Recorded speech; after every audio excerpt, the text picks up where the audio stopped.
If we were standing in your physical shoes, we would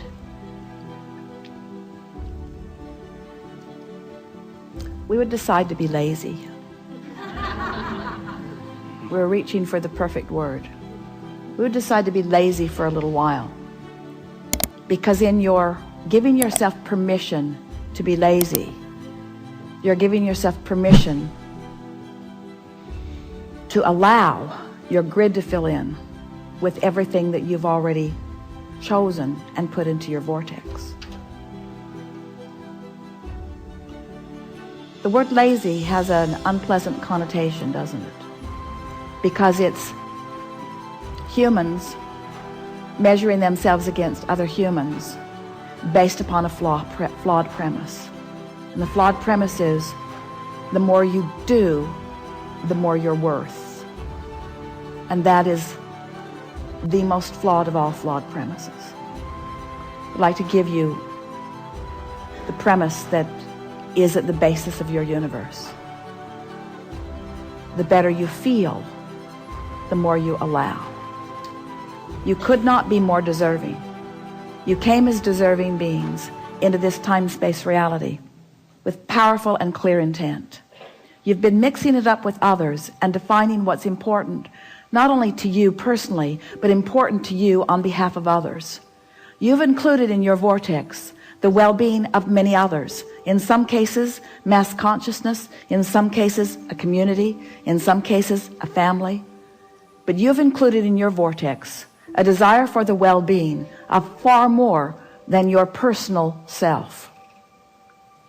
But it is necessary for you to tend to the well-being of your personal self in order to be a productive advocate for the well-being for anyone else.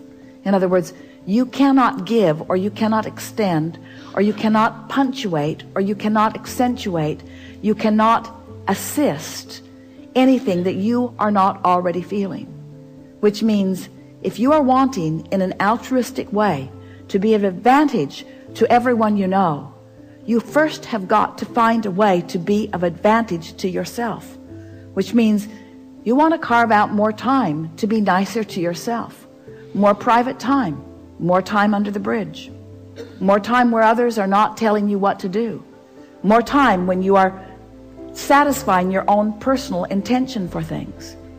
If we were standing in your physical shoes and someone were to ask you to do something, we would stop in the middle of the request and we would evaluate it completely, and we would say to them, I sincerely desire to accomplish this request that you are offering, and it is my expectation that I will be able to do that since I am in this relationship with you and you are requesting it of me, employer or mate or parent or child or whoever it is. It is my expectation that I will be able to accomplish this. I just have to insert one thing in the foreground of this request. I will accomplish it for you as long as I can first accomplish ease for myself in the process.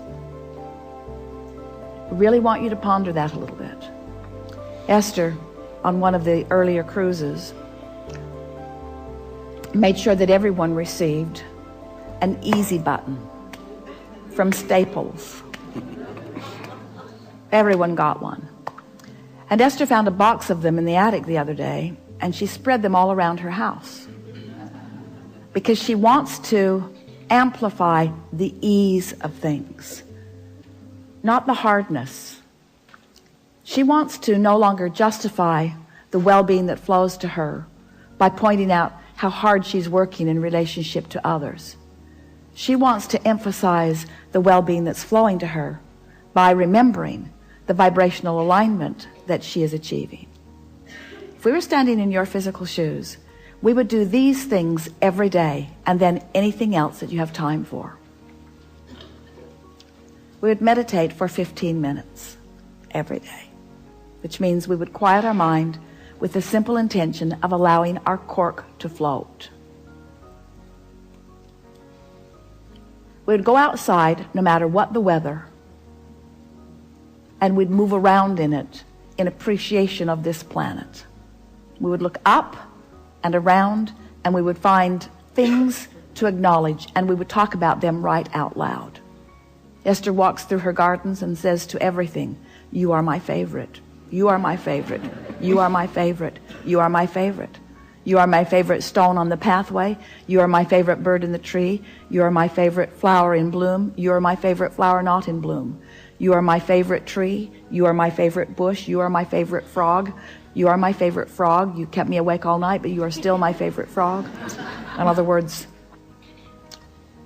so first thing, meditate. Second thing, spend more time outside. Third thing, we would buy a notebook. We would call it My Book of Positive Aspects.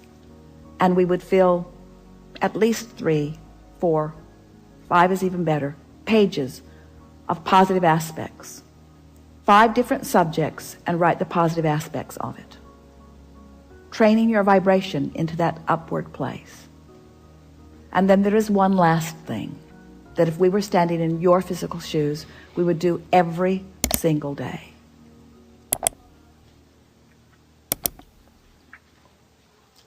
We would look upward and outward.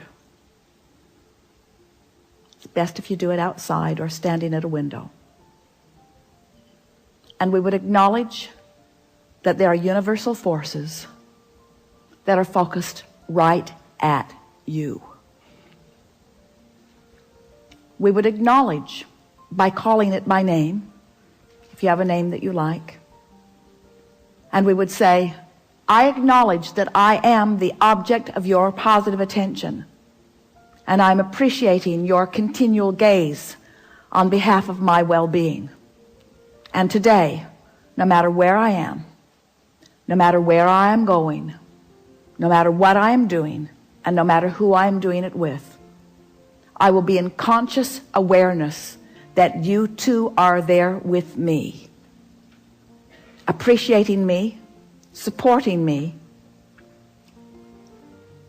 assisting me, acknowledging me, inspiring me, guiding me, having fun with me, acknowledging me, supporting me, assisting me, inspiring me, helping me, guiding me, aware of me, loving me, showing me, inspiring me, guiding me, helping me, uplifting me, showing me. Get into an endless loop of that acknowledgement and watch what begins to happen in your life as soon as this day. Your vortex is filled to the brim with specific requests that you have put there and that you are deserving of the realization of. And it's time for those realizations to be flooding into your experience at a rate that will astonish those who surround you. It's time for you to remember what you've put there and to bring it forward active into your today experience. We've been talking to you all day from our appreciation of who you are.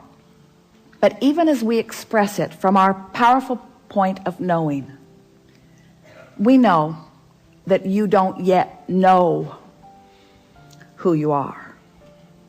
You don't, for the most part, understand the important role you play in the expansion of all that is.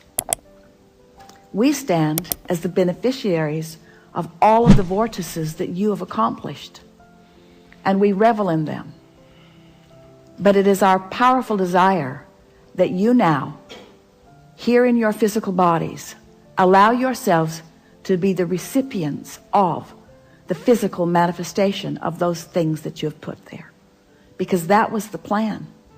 You didn't say, I'll go forth and fill up a vortex full of things that I care about and deny myself of the realization of them. You said, I'll go forth and I'll experience the fullness of that, you see. And so as we visit with you here today, it is our acknowledgement that in these hours that we've been together, because of the willingness of you to listen and play with us, and because of the willingness of those to ask the questions in the way that you have, it's our knowing that your vibration is shifted to a new place. And it is our expectation that your expectation has also shifted to a new place. Your life is forever changed, and we don't say that to everyone. We don't say it every seminar. We don't say it every time, but it is true today. Watch for the evidence.